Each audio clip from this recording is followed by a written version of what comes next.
poor teacher helped a crying girl after school, unaware her father was a billionaire CEO who'd lost his wife. It was a quiet Thursday afternoon at Maplewood Kindergarten. The golden light of late autumn streamed through the windows, casting warm shadows on the small chairs, cubbies, and craft-covered walls. Angela Evans, 26, stood by the art corner, tidying up watercolor palettes left behind from that morning's painting session. Her soft, honey-blonde curls were tied loosely behind her back, her face glowing with the quiet joy of someone who truly loved her work. Outside, most of the parents had already picked up their children. The usual post-class chatter had faded into silence, all except for one small sound, a soft sob. Angela turned quickly and spotted a little figure in the far corner of the classroom, curled up near the reading rug. The child, wearing a pink dress, held a worn teddy bear tightly against her chest. "Rosie," Angela said, gently approaching the little girl. Rosie didn't look up. Her golden curls, tied in two pigtails, trembled as she cried silently. Angela knelt beside her and placed a calming hand on her shoulder. "What's wrong, sweetheart?" Rosie sniffled, wiping her nose with the back of her sleeve. "Daddy forgot me," she whispered, eyes still downcast. Angela's heart clenched. "Maybe he's just running late," she said softly. "Let's wait together, okay?" Rosie gave a tiny nod. Angela led her to the teacher's lounge, a cozy, quiet space with bookshelves, a small couch, and a kettle humming faintly in the corner. She poured a cup of warm milk into a child-sized mug and added a dash of honey. Rosie sat on the couch legs tucked under her, still holding her bear. Angela handed her the cup. "This always helped me feel better when I was little." "Did your daddy forget you too?" Rosie asked, eyes wide. Angela smiled sadly. "No, but sometimes grown-ups make mistakes. It doesn't mean they don't love you." She sat beside the girl and began humming a gentle lullaby, brushing her fingers through the child's soft curls. Slowly, Rosie's breathing calmed. Her eyes fluttered shut. Outside, the clouds gathered. Within minutes, the first drops of rain tapped softly against the windows, then poured in steady sheets. The sound filled the quiet room, peaceful and rhythmic. Time passed. The sky darkened. Then hurried footsteps echoed in the hallway. Angela looked up just as the door swung open. A tall man stood in the doorway, drenched from the rain, his black suit clinging slightly to his frame. He looked composed, but his eyes scanned the room with urgency until they landed on the small figure sleeping peacefully on the couch. "Rosie," he breathed. Angela stood instinctively. The man stepped forward. "I'm sorry I lost track of time. A meeting ran late." Angela gave a polite nod. "She's okay, just a little worried and tired." His eyes lingered on his daughter, then flicked to Angela. "I appreciate you staying with her," he said, voice clipped but not unkind. "Thank you." There was a pause, then he added almost as an afterthought, "I'm James Alden." Angela blinked. She recognized the name James Alden, CEO of Alden Motors Billionaire. Reclusive. The man who'd become even more of a mystery after his wife's death the year before. "I'm Angela Evans," she replied softly. "I teach Rosie's class." James nodded. He walked over and gently scooped Rosie into his arms, careful not to wake her. She stirred slightly, her arms wrapping instinctively around his neck. Angela watched the tenderness in his movement, surprising given the guarded tone he carried. Just as he turned to leave, he looked back once more. Angela was standing near the couch, arms crossed loosely, her expression gentle. Behind her, the rain framed her figure in soft gray light. Rosie's small pink blanket was still draped over the cushion where she had slept. James hesitated. His eyes met Angela's. There was no exchange of words, only a brief, vulnerable look of quiet gratitude, confusion, and something else he couldn't name yet. He nodded once. Angela nodded back, and just like that, the door closed behind him. But in the hush that followed, the sound of rain still falling and the warmth of a little girl's presence lingering on the couch. Something new had begun to take root. Something neither of them expected. James Alden was a man known by many names: visionary, genius, billionaire. But very few knew the quiet ache he carried behind those sharp suits and boardroom eyes. Since the day his wife died in a car accident a year ago, he had become even more withdrawn, his life shrinking into a routine of long hours, closed doors, and hollow victories. In public, he remained composed. In private, he was unraveling slowly. Rosie, only 3 when it happened, had cried for weeks before her young mind protected itself with silence. Since then, she had lived mostly under the care of a rotating team of nannies and drivers. James thought it was best. He did not know how to be both a father and a man falling apart. He tried to love her from a distance, offering expensive toys, the best doctors, and private ballet classes. But none of it brought light back to her eyes until she met Miss Angela. James noticed the change on a Tuesday morning. Rosie insisted on carrying a folded piece of paper in her tiny backpack, guarding it like treasure. Her nanny said she had stayed up late coloring it. That evening, James returned home later than usual. As he entered Rosie's room, she held up the paper with excitement he hadn't seen in months. "It's for Miss Angela," she said, her voice brighter than he remembered. "Can I give it to her tomorrow?" James glanced at the drawing. It was messy but clear, 3 stick figures holding hands under a rainbow. One was labeled "Me," one "Miss Angela," and the last had a question mark. "She makes me happy," Rosie added. "Can I go early tomorrow, please?" James stared at her. Then he nodded. The next morning, he personally drove her to school, an unusual break in his routine. He stood by the classroom door, arms folded, sunglasses hiding the fatigue in his eyes. Inside, Angela Evans knelt beside a group of children, helping them stack blocks. She looked up when Rosie ran to her. "Miss Angela, I drew something for you." Rosie shouted, her pink backpack bouncing. Angela took the drawing with delight. "This is beautiful, Rosie. Is that me?" she asked, smiling warmly. Rosie nodded, her pigtails bobbing. "And who's this?" Angela asked, pointing to the 3rd figure. "That's my daddy," Rosie whispered, "but he's always busy." Angela's smile softened. She gave Rosie a quick hug. James, still at the doorway, heard every word. For a moment, something twisted in his chest. Angela looked up and noticed him. "Mr. Alden," she greeted, walking toward him with a calm presence that unsettled him in a way he couldn't explain. "Rosie insisted," he said. "She had something important to deliver." "Well, I'm glad she did. She's quite the little artist," Angela replied. He nodded politely, already turning to leave. "Oh," she added, "this Saturday we're having a class picnic. Parents are welcome." James raised an eyebrow. "I don't usually attend school events." Angela smiled. "You might be surprised how much it means to them." Rosie looked up at him with wide, hopeful eyes. He hesitated. "I'll consider it," he muttered. Saturday came faster than expected.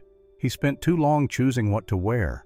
He arrived late, but Rosie's face lit up the moment she saw him, and suddenly he didn't care who was watching. Angela was organizing a group activity under the shade of a large oak tree. She looked radiant in a simple sundress, her golden curls pulled half up. Rosie tugged him toward her. They sat on a picnic blanket watching the kids play. For a while, silence sat comfortably between them. Then Rosie tripped, scraping her knee. She burst into tears and rushed into Angela's arms. Angela gently wiped the dirt away, holding Rosie close. Her voice was soft, but clear. "Your daddy loves you very, very much, Rosie. Sometimes grown-ups forget how to show it, but that doesn't mean they don't feel it with all their heart." James froze. Those words, so simple, hit something deep inside him. He looked at Angela, still holding his daughter with such tenderness it made his throat tighten. He turned slightly, pretending to check his phone, hiding the shift in his expression. Something inside him had begun to move. It was a warm, golden Saturday morning when Maplewood Kindergarten held its annual picnic at the lakeside park. Sunlight filtered through the tall trees and laughter echoed across the grass. The scent of fresh dough and paint drifted through the air.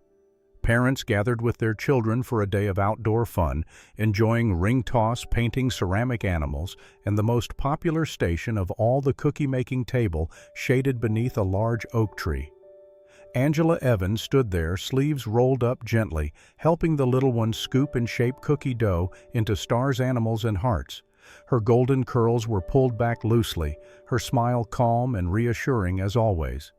A familiar voice rang out across the park.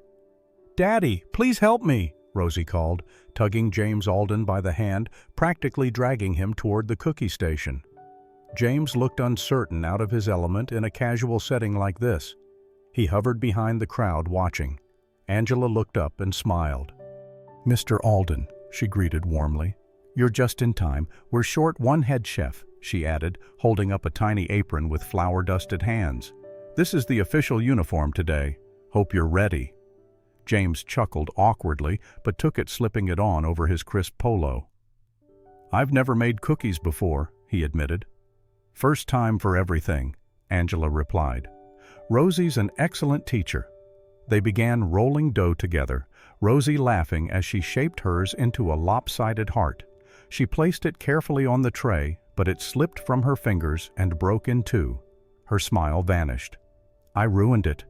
Angela knelt beside her and gently picked up the pieces. "Not ruined," she said softly.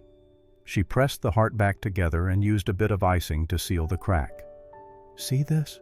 she whispered. "Sometimes the things that break become even more special if we don't give up on them." Rosie's eyes lit up. "Really?" Angela nodded. "Really?" James watched silently. Something in Angela's voice stirred something buried deep inside him. Without saying a word, he reached for a clear cookie bag and gently placed the mended heart inside. Then, picking up a purple marker, he wrote a single word on the label, "Hope." Angela looked at the word, then up at him. Their eyes met.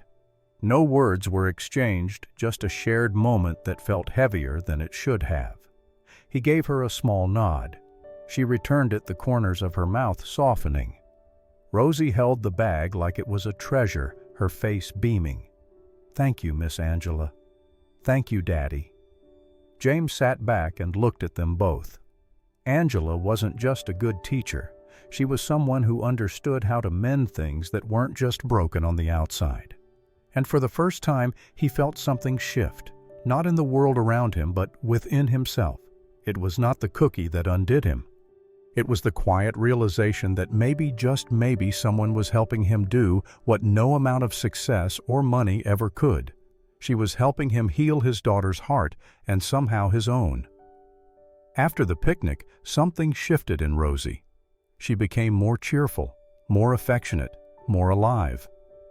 Every day she spoke about Miss Angela, what she wore, what stories she read, how she smiled when Rosie got the answer right. Her drawings were now full of rainbows, hearts, and one constant figure, a blonde woman with long, wavy hair. She even named her dolls after Angela. James noticed, of course. How could he not? But he told himself it was just a phase, a sweet attachment that would fade, deep down, though he knew better. Then, one Wednesday morning, Rosie woke up with flushed cheeks and heavy eyelids. The nanny called James at work. "She's got a slight fever, nothing serious, but she's refusing to eat and she won't take her medicine." James rushed home and sat on the edge of Rosie's bed, medicine bottle in hand. "Come on, sweetheart. Just one spoon, okay?" She shook her head, her voice barely a whisper. "Only if Miss Angela says it's okay." Frustrated but worried, James called Angela. She picked up quickly. "Mr. Alden," Angela asked. "It's James," he corrected. "Rosie's sick. I've tried everything. She won't take her medicine unless you say something." Angela paused, then gently offered instructions over the phone. But even as she spoke, James heard soft crying in the background. "Daddy, please. Can Miss Angela come here?" James hesitated, then sighed. "Angela, if you're not too busy, could you maybe come over just for a bit?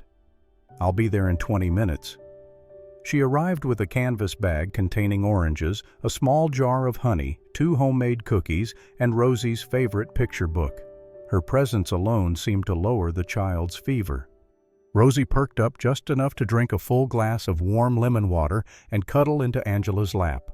James watched from the kitchen doorway, silent, grateful, and stunned. Later, as Rosie drifted off to sleep on the couch, breathing slow and deep, Angela stood and stretched gently. "I think she'll be fine. Just needs rest." "Thank you," James said. Angela nodded. "Where's the restroom?" Angela asked. "Down the hall, second door." She walked quietly, her steps light on the hardwood floor. But as she passed a room with the door slightly ajar, something caught her eye. She paused. Inside was James, no longer the powerful, sharp-suited CEO. He sat alone in his study, hunched over a worn leather notebook. On the desk were scattered papers, framed photos, and a delicate perfume bottle collecting dust. Angela took one step closer. The notebook was open. On its yellowed pages were delicate lines of handwriting, a woman's handwriting, his late wife's. Angela didn't mean to read, but her eyes fell on a few underlined phrases. "Rosie likes when James uses the Pooh Bear voice. If anything happens to me, please tell her I loved her every single day. James isn't perfect, but he's the kind of man who will fight for his child with everything he has." Angela stood frozen. Her heart ached not from pity, but from the overwhelming tenderness of witnessing something so private, so raw. She didn't speak. She didn't knock. Instead, she gently closed the door and left him alone with his grief. In the days that followed, James began showing up more often. He lingered after school. He asked deeper questions, not just about Rosie's progress, but about Angela's life. One afternoon he asked, "You're so good with kids. Did you ever want your own?" Angela smiled softly. "I did. I lost my mom when I was 6. My dad raised me with books and bedtime stories, but I missed having a woman's hand to hold. Maybe that's why I try to be that for my students." James didn't respond, but in his silence was understanding and admiration. Rosie, meanwhile, glowed. She sang more, danced more, laughed more. One evening, as James drove her home from school, she leaned her head against his shoulder in the back seat and whispered, "Daddy, I wish Miss Angela was my mommy. Then I'd get a good night kiss every night." James felt something inside him break open. He did not speak. He just pulled her close, held her tightly, and stared through the windshield as tears slowly filled his eyes. Not because of pain, not because of the past, but because finally he saw a future. The warmth that had been steadily building between James and Angela began to tremble under the weight of his doubts. He could not deny it. He felt something. It was more than gratitude or admiration. It was the quiet comfort of being seen in a way he had not been in years. Angela's presence was gentle and steady, never demanding, never trying to impress, but that only made James more uneasy. He had seen this before, attention smiles that turned into interviews, invitations that became ambushes. Ever since he had become James Alden Billionaire CEO, people saw him as a headline, not a man. After his wife died, the vultures came. Reporters posing as friends. Women who smiled too wide too fast. Angela wasn't like them. And yet the fear lingered. What if he was wrong again? One evening he invited her out for dinner, not at his mansion, but a cozy, family-friendly Italian restaurant just outside the city. Rosie had begged for it, and Angela had agreed with her usual kindness. They sat at a table tucked into a quiet corner. Rosie colored happily between them with crayons. James watched as Angela helped his daughter draw a sun with sunglasses. She wore a soft navy blouse, her golden curls loosely tied back. She was beautiful, yes, but it was her calm that captivated him. Still, the doubts pressed. When Rosie went with a waitress to wash her hands, James leaned forward. "Miss Evans," he began. Angela looked up. "James," she corrected gently.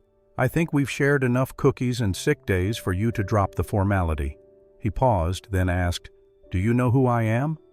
Angela blinked, then smiled faintly. "I know your name. I know what you do. I know people probably talk about you more than they listen to you." James stared at her, surprised. She continued soft but steady. "But none of that matters to me. What matters is that you're Rosie's father. And I see a man trying to be her hero even when he's scared he's not enough. That's the man I care about." He sat back, taken aback by her sincerity. No flattery, no curiosity about his net worth, just honesty. It touched him more than he expected. Still, he held back. Old wounds do not close easily. A few days later, that distance shattered. It was close to noon when Angela noticed Rosie wasn't herself. The little girl was quiet, pale, and not touching her crayons. Angela gently touched her forehead and her heart dropped. It was burning.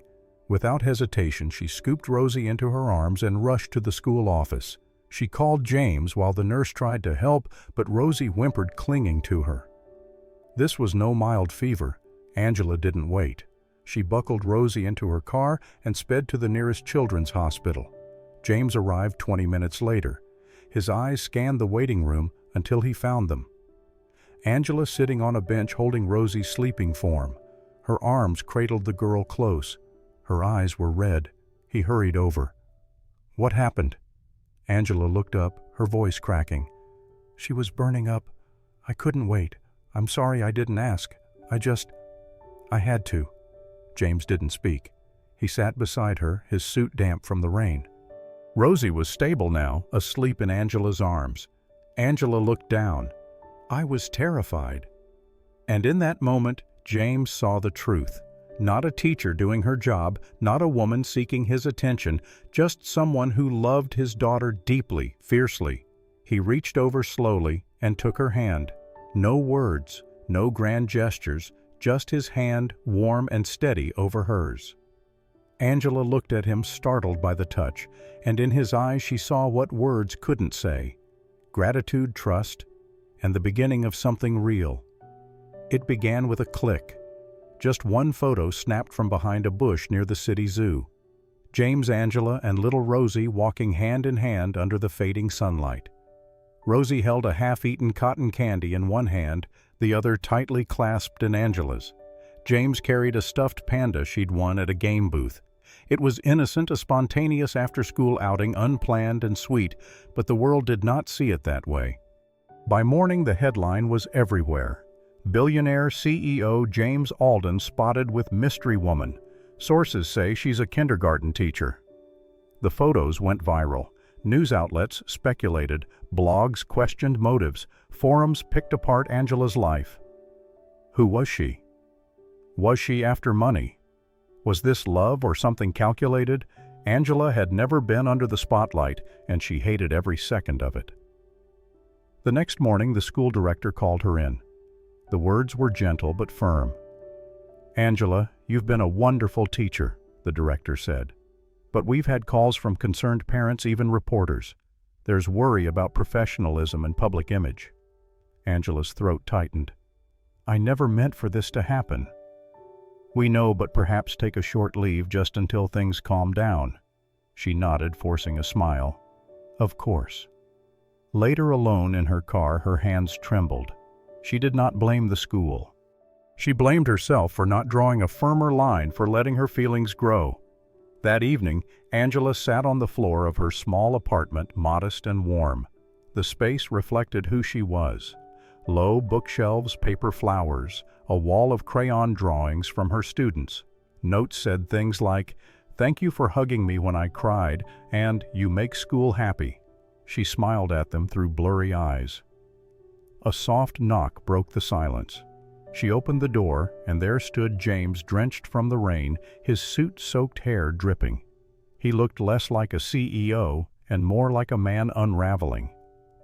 "I'm sorry," he said, his voice raw. Angela blinked.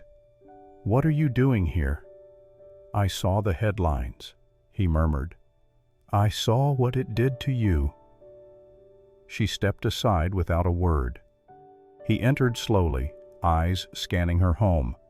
The handmade decorations, the gentle colors, the lived-in peace. It was the opposite of his cold mansion. His gaze fell on a box labeled "Letters." He opened it and read a few. "Dear Miss Angela, I wish you were my mommy too. Love, Riley. Miss Angela, thanks for holding my hand. I'm not scared of the dark anymore." He sat down, still holding the notes. Angela remained standing, arms crossed. Not defensive, just guarded. "I didn't defend you," James said quietly. "I let people twist your image while I stayed silent. I told myself it was to protect Rosie, but really I was scared. Scared you'd be like everyone else." She met his eyes, and now he stood and walked toward her. "I was wrong." The rain tapped steadily on the windows as he stepped closer. His face was tired, not from lack of sleep, but from carrying too much too long. "You're not just someone Rosie adores. You're not a rumor. You're the woman who brought laughter back into my daughter's life and reminded me what it feels like to hope." Angela's breath caught. James turned back toward the door. He opened it, letting in the wind and rain, but before stepping outside, he looked back. "I should have trusted you," he said. "I should have stood by you." Then he stepped out. Angela followed barefoot, under the awning, watching him stand in the downpour. "James," she called. He turned. "You're soaking wet," she said gently. He gave her a tired smile. "Some things," he said, "are worth standing in the rain for." Angela's return to Maplewood Kindergarten was quiet, but the welcome she received was anything but. As she stepped through the gates, students ran to hug her legs, their excited voices overlapping. Parents approached with smiles and warm words. "We missed you. My daughter cried every night without you. Please, never leave again." Angela blinked back tears. The place she feared might reject her had instead embraced her like family. At the next parent-teacher meeting, the room hushed when James stood up. He adjusted his jacket and turned toward the group, not as a CEO, but as a father. "I'd like to say something," he began, his voice steady but sincere.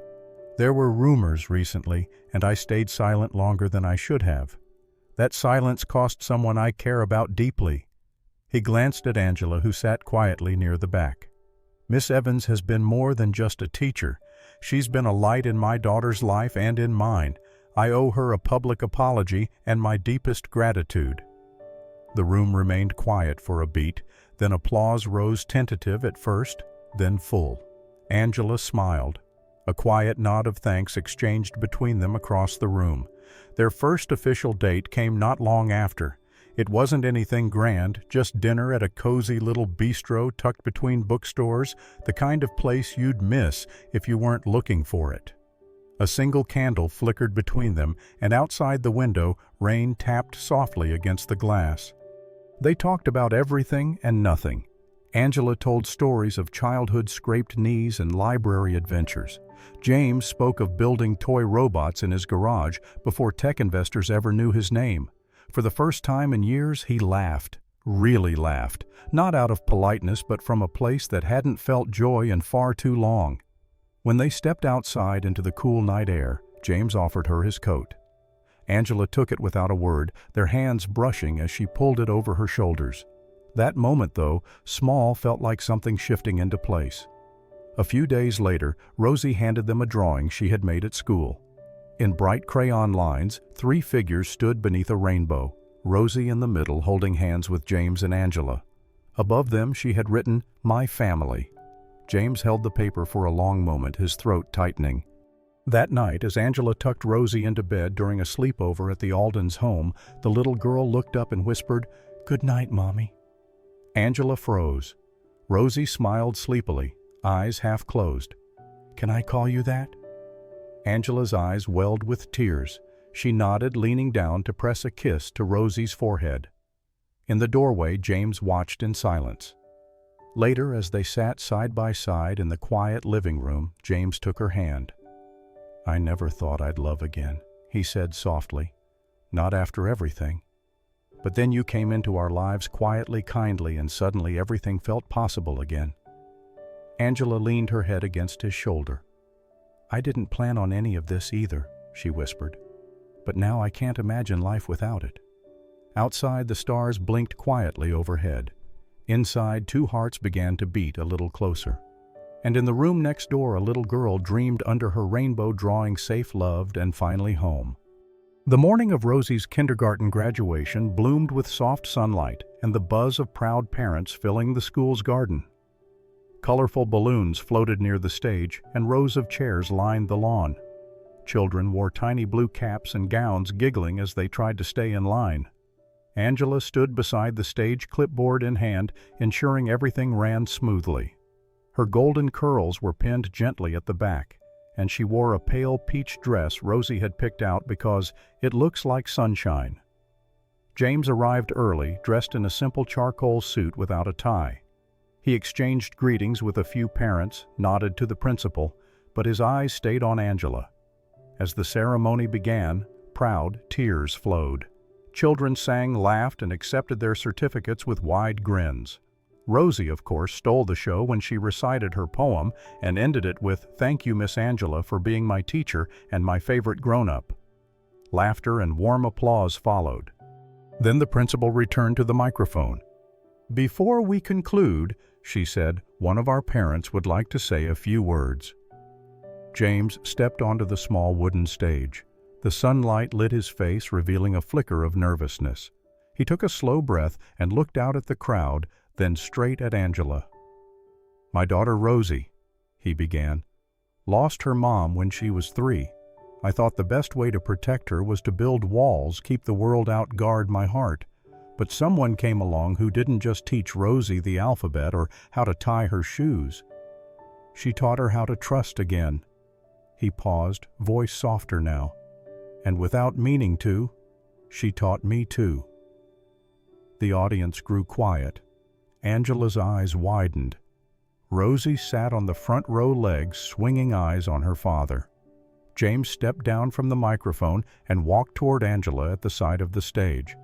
"I didn't know what love could look like after loss," he continued. "I didn't think I'd ever feel safe enough to try again." In front of dozens of parents, teachers, and children, he reached into his pocket and knelt down on one knee. Gasps filled the garden. "Angela Evans," he said, emotion thick in his voice, "you taught my daughter how to love with her whole heart. Could you teach me the same thing for the rest of my life?" Angela's hand flew to her mouth as tears welled in her eyes. She nodded once, twice, then whispered, "Yes." Applause erupted. Rosie squealed with delight and ran up to hug Angela from behind, wrapping her arms tightly around her waist. "Mommy, Angela?" she giggled. Angela turned and knelt to embrace her, tears falling freely. James joined them, arms around both forehead, resting gently against Angela's. It was not a perfect moment. It was better. It was real. It was earned. It was family. 1 year later, under the same old oak tree in the school garden, a small wedding took place. Angela walked down a short path lined with paper flowers, her dress simple, elegant. Rosie held the bouquet, grinning ear to ear. The guests were mostly children, parents, and teachers, people who had witnessed this love grow from quiet beginnings. James waited beneath a wooden archway, eyes never leaving hers. Their vows were soft, full of pauses, honesty, and hope. "From loss," James said, his voice trembling, "you helped me find my way back to love." They kissed as the children cheered, and Rosie, now 5, proudly stood between them, tossing petals into the air like confetti. As the sun began to set, the 3 of them walked hand in hand through the garden. Rosie skipped between them, swinging their hands with joy. Angela looked down at her, then up at James, who smiled like a man finally at peace. And Rosie, light as air, full of laughter, twirled through the grass, a little girl dancing between her mother and father under a sky that finally felt whole. Thank you for joining us on this touching journey of love and healing. If this story moved you, please like, comment, and share it with someone who still believes in love after loss. For more heartfelt tales that warm your soul, don't forget to subscribe and hit that hype button to support soul-stirring stories. Your support means the world to us. It keeps the stories coming and the hearts connected. Until next time, take care, love deeply, and never stop believing in real connection. Soul-stirring stories. Stories that heal, stories that last. Blind date turns job interview. The poor girl sat across from her future boss.